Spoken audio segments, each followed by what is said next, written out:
Көкпарыш. Ал, барлығы дайын. Алғашқы раунд. Солақай. Айбарұлы. Бірден қашықтықтан және алғашқы жеп дөп дейді. Күш салмай жай ғана лақтыра салғанда көрініп қалды я. Айбарұлының өзде. Күтпеген болу керек. Бұл соққының дөп тиетін сәл бойшаң қарсыласына қарағанда. Айбарұлы. Алғашқы секундтардан ақ Толжиевке сәл ыңғайсыздау екені көрініп тұр. Жақындаудың амалын іздейді әрине өзбекстандық боксшы.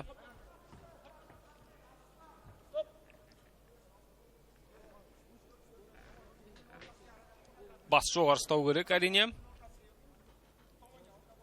Әзірше ауызша ескерту.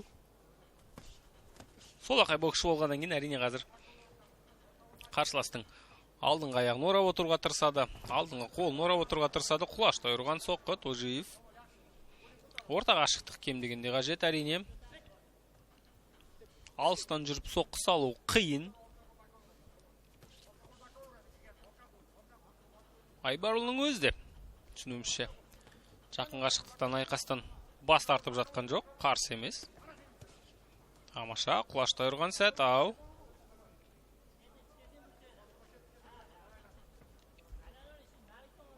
Кедергі жеп. Камалдин үшін. Ой, қатты кетті бұл жерде. Ашық қалды я. Толықтай әлі де бір есін жимаған сияқты. Сәл есеңгіреді. Қазір енді сәл есін жиып алудың амалын іздейді. Міне клинч соны дәлелдеп отырғандай.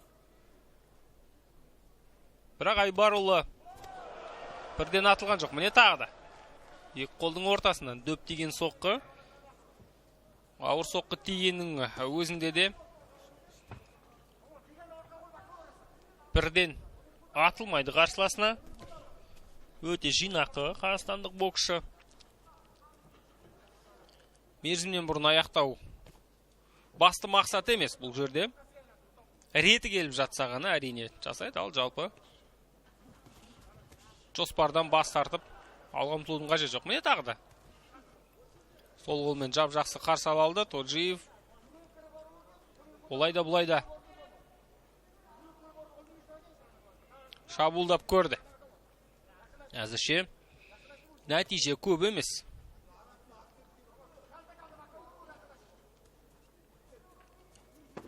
Тамаша, раундтың соңына қарай жоқ. Бұл жерде әрине нокдаун емес. Ары қарай жалғастыруға болады. Үйірден бастан бірден және сол қолмен тамаша соққымен аяқтап отыр. Бұл раунд сөзсіз қазақстандық боксшының еншісінде кетеді.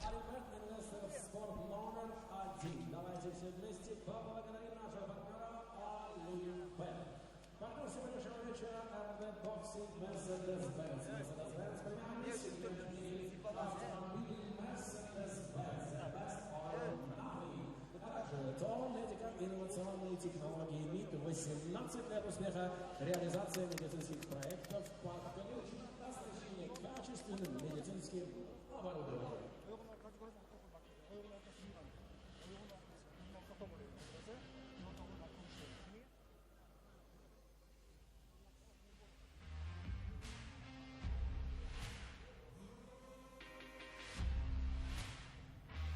Самые лучшие моменты прошедшего первого раунда. Новый поединок. Камалдин Толжиев, из города Ташкент, представляющий Узбекистан, и его оппонент, представитель Тараза, Султанбек Айбарұлы. Оба бойца уже успели провести по одному поединку в профи. Причем досрочные победы у Толжиева и Айбарұлы в активе. Попадает здесь слева. Отлично здесь на Садистеп отрабатывает передней рукой. Дело пахнет нокаутом. На самом деле, Толжиев здесь очень высоко держит голову. Причем после каждой атаки она остается на том же месте, что и было прежде. А вот Айбарұлы только лишь остается контрить своего оппонента. Вот таких вот микромоментах. Камалдин Толжиев 4 раунда по 4 минуты в формате этого поединка. Нацелен, кажется, на нокдаун как минимум. Султанбек. Отчитывает рефери. И это нокдаун или нокаут? Самый главный вопрос. Кажется, все на этом. Да. Оформляет нокаут. Уже вторую победу к ряду. Оформляет досрочно. Султанбек Айбарулы. А вот Камалдин Таджиев терпит первое поражение в своей карьере.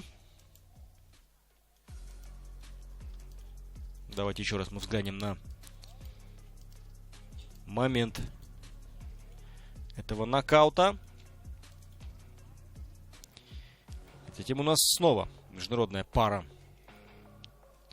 бойцов. Здесь уже побольше, конечно же, поединков провели оба спортсмена.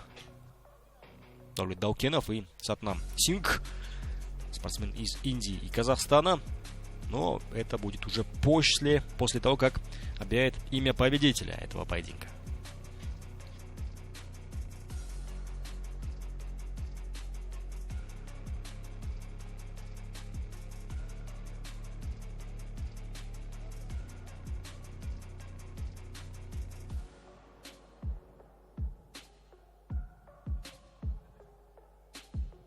Уважаемые боксеры, пройдите в центр ринга.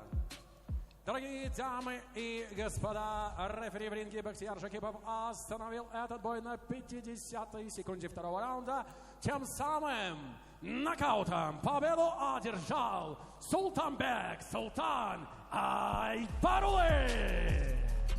Султанбек Айбарулы үшін бұл екінші жеңіс қатарынан екінші техникалық нокаут. Бірінші жекпе-жекті алғашқы раундта аяқтасам, екінші жекпе-жегін екінші раундта аяқтап отыр. Жалпы техникалық нокаутқа негізінен бірінші раундта да жақын қалды. Міне сол алғашқы раундта аяқтай алмаған ісін екінші раундта соңына дейін жеткізді.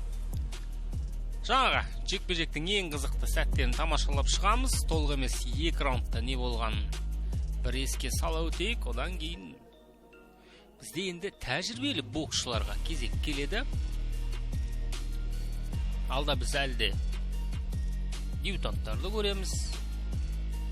Енді кәсіпқой бокста жұдырықтаса бастаған боксшыларды көреміз. Бірақ дәл қазір бізде өте тәжірибелі бокста,